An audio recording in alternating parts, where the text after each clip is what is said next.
ሰላማችሁ ይብዛ። እማሴጅ ደርሶኛል። ተጽዕኖ ፈጣሪ ስትሆን ሁሉም ሜንሽን ያደርግሃል። ዋናው እሱ ነውና ስለ እኔ ባልታዛር በጋሻው ያለው ነገር አለ። ከዚህ በፊት ታስታውሱ እንደሆነ ለሁለት ዓመት ያህል መምህር ዘመድኩን ይሄን ሰው በኦርቶዶክስ ውስጥ እያለ የሚሰራቸው ስራዎችን ደጋግሞ በማንሳት ምን አድርጎታል? አጋልጦት ነበር።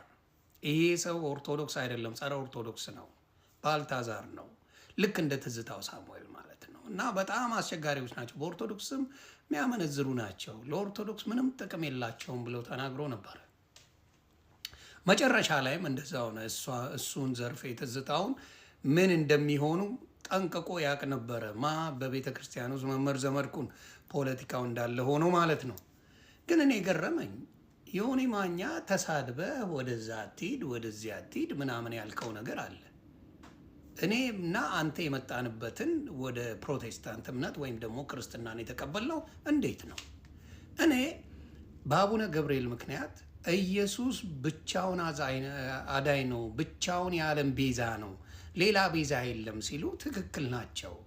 እሳቸውን አንዳንድ የኦርቶዶክስ ልጆች ሲሳደቡ እውቀት የሌላቸው ምን እንዴት ይሆናል? ለክርስቶስ እንዴት ትክክለኛ ቤዛ ትክክለኛ አዳኝ እሱ ብቻ ነው ብዬ በሱ ጉዳይ ነው ከኦርቶዶክስ የወጣሁት። ማንም ህዝብ ያውቃል። ለሆዴ ብዬ ለገንዘብ ብዬ ለምን ብዬ አልመጣሁ።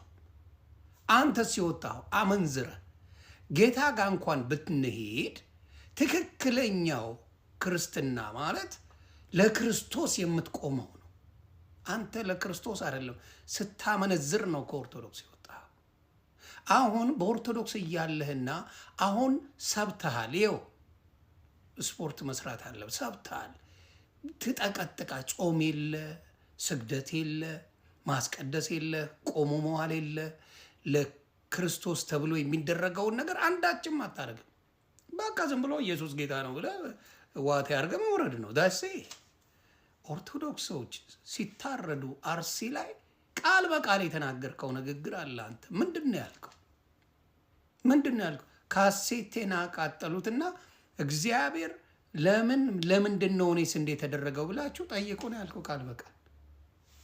እንዳልኩ አረቄን አፍቆኝ አይደለም። እኔ ኦርቶዶክስም እያለው ሰካራም አይደለው፣ አሁንም መቼም አልሆንም።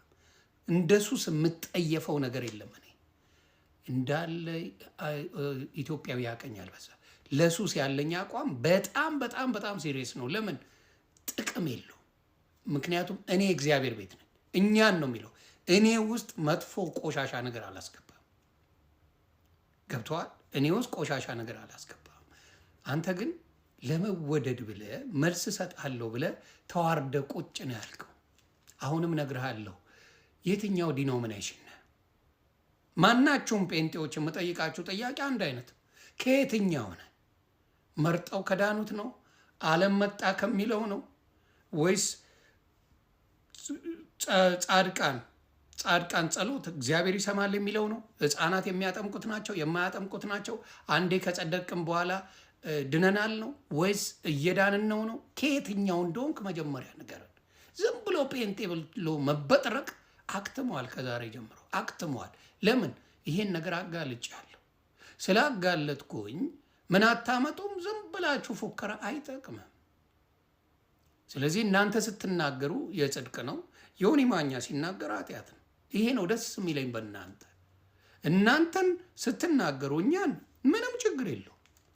እኛ መልስ ስንሰጥ ግን አልዳነም ትላላችሁ። አልደረቀለትም፣ የተጠመቀው አልደረቀም፣ ምን አላለም ብትል ምን ታመጣል? ምን ልታመጣ? አንዴ በኢየሱስ ያመነ ይድናል ብላችሁ የምትበጠረቁ ናቸው አይደል? ውሸት። አትድንም። ያስፈልገዋል፣ ስራ ያስፈልገዋል። ዋሽታችሁ ምን አድርጋችኋል? የኦርቶዶክስ ጥላቻ ብቻ ስላላችሁ ተሰባስባችሁ ልትበሏት ነው። ይህን ደግሞ ጠንቅቄ ያውቃለሁ። ከዚህ በኋላ አንተኑ በታትንሃለሁ። አሁንም ነግርሃለሁ፣ ኢየሱስ ጌታ ነው። እንደናንተ አይነቱ ግን ሌቦች ናችሁ። ኢየሱስ አዳኝ ነው፣ ብቸኛ አዳኝ ነው፣ መሰክርለታለሁ ሁልጊዜም። ግን ጻድቃኖች አሉ፣ እሱን የሰበኩ ወንጌላውያን አሉ፣ ሐዋርያቶች አሉ። እነሱ በስጋ እንጂ በነፍስ አይሞቱም። ይሄን እንኳን ለይታችሁ አታውቁም፣ ተጭበርብራችኋል። ክርስትና በ15ኛ ክፍለ ዘመን የመጣ አይደለም። ክርስትና ያለ የነበረ የሚኖር ነው። እናንተ በ15ኛው መጥተ እኛ ኢትዮጵያውያንን ላስተምር እያላችሁ የምትሰክሷት ነገር ምንም ጥቅም የላትም። ተባኗል ነው ማለት። ሌላው የምናገረው ኢትዮጵያ ላይ በረከቱ የጠፋው በአሁን ዘመን ነው። ከአንዱ ቦታ ሌላ ቦታ የማይኬደው በአሁን ዘመን ነው፣ በጴንጤ ዘመን ነው። እውነቱን ነው የምናገረው። በጴንጤ ዘመን ኑሮ ዋጋውን ይዩት። በጴንጤ ዘመን ከአንድ ቦታ የሀገሪቷ ሰላምን ይዩት። በጴንጤ ዘመን ምንድን ነው ኢትዮጵያ ያለችበት ነገር? የትኛው የሚያስደስት ነገር አለ? መብራት ነው የተሰራላት። በቃ ደሴት ከተማው መብራት በመብራት ሆኗል። ከዛ ውጪ በኑሮ ውድነት ከአንድ ቦታ ለመሄድ ኢትዮጵያዊነት በየት ቦታ ችሎ ነው? እስቲ ንገረኝ። የትኛው አንዱ አንዱን ሲተማመን ነው? በረከት እንኳን ኢትዮጵያ ያጣችሁ በእናንተ ነው። አውሬዎች ናችሁ፣ ሆዳሞች ናችሁ፣ ጨካኞች ናችሁ። በእናንተ ካልመሰለ ሌላውን ደንታ የሌላችሁ ናችሁ። ለማንም ድምፅ አትሆኑ። ድምፅ የምትሆኑት እናንተ ምን ሲሆን ብቻ ነው? በጴንጤ ስም ሲባል ብቻ። ዘራፊ ያለ እናንተ ጋር፣ ነጋዴ ያለው እናንተ ጋር፣ ሌባ ያለው እናንተ ጋር፣ ሙሉ ያለው እናንተ ጋር። ስለዚህ አሁንም እናገራለሁ፣ እኔ በክርስቶስ እንጂ በጴንጤ አይደለሁ። ጴንጤ ሃይማኖት ነው፣ ይዋሿቸዋል።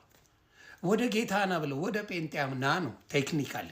ይሄ መስኪን ህዝብ ግን ይታለላል። ወደ ጴንጤነት ነው የምትወስዱት። እና የእናንተ አይነት ነገር ጥንቅር ብሎ ይቅርብኝ። ቃል በቃል ነው። ወዴት ነህ? እኔ ከክርስቶስ ጋር ነኝ። ምንም ሃይማኖት አያስፈልገኝም። ክርስቶስ አዳኝ ነው። የቅዱሳን ምልጃን፣ የቅድስት ድንግል ማርያም ምልጃን፣ ሌሎችንም በስነ ስርዓት የእግዚአብሔር የሆኑትን በሙሉ እቀበላለሁ። የእግዚአብሔር የሆኑትን በሙሉ ለእግዚአብሔር ሌት ተቀን የሚጸልዩ ሌት ተቀን የሚያደርጉትን በደንብ አድርጌ ይቀበላለሁ። እኔ ብቻ ሳልሆን ገስዋት ሉተራውያን ይቀበላሉ። ሉተራውያን ይቀበሉታል። ቁርባኑን ይቀበላሉ፣ ጥምቀቱን ይቀበላሉ። ስለዚህ ማጭበርበራችሁን አቁሙ ለማለት ነው። ጌታ ኢየሱስ ክርስቶስ ለሁላችንም ልቦና ይስጠን። አረቄ ፍለጋ፣ ዘፈን ፍለጋ የሚሄድ ሰው አይደለሁ። በፊትም መዘመር ወዳለሁ፣ አሁንም ወዳለሁ። በፊትም በክርስቶስ ነኝ፣ አሁንም በክርስቶስ ነኝ። እናንተ ስትወዱ በክርስቶስ፣ እናንተ ስትጠሉ ከክርስቶስ ውጭ አታርጉም። ሌላው ምነግርህ አንድ ነገር አለ። የዮኒ ማኛን ስልክ ስታፈላልግ ነበር እኔን ለማነጋገር። አይሞቀኝ አይበርደኝ፣ እኔ አልፈለግኩም። ደስዋይ አትናደድ፣ አልፈልግም። አስመሳይ ሰዎችን አልወድም። ይሄን ደግሞ ምስክሩ ኤርሚያስ ነው። ኤርሚያስ ዮኒ ማኛ በጋሻው ሊያናግር ይፈልጋል፣ እባክህ አናግረው እያለ ሲለኝ ነበር። አላናገርኩም። አትበሳጭ፣ አይዞ። እንዳንተ ሆዴን ፈልጌ አይደለም ሄደው የትም። በራሴ የምተማመን በራሴ መንገድ ብቻና ብቻ የምንቀሳቀስ ሰው ነኝ። ሌሎቻችሁ እግዚአብሔር አምላክ ይባርካችሁ። ሰላም ዋሉ።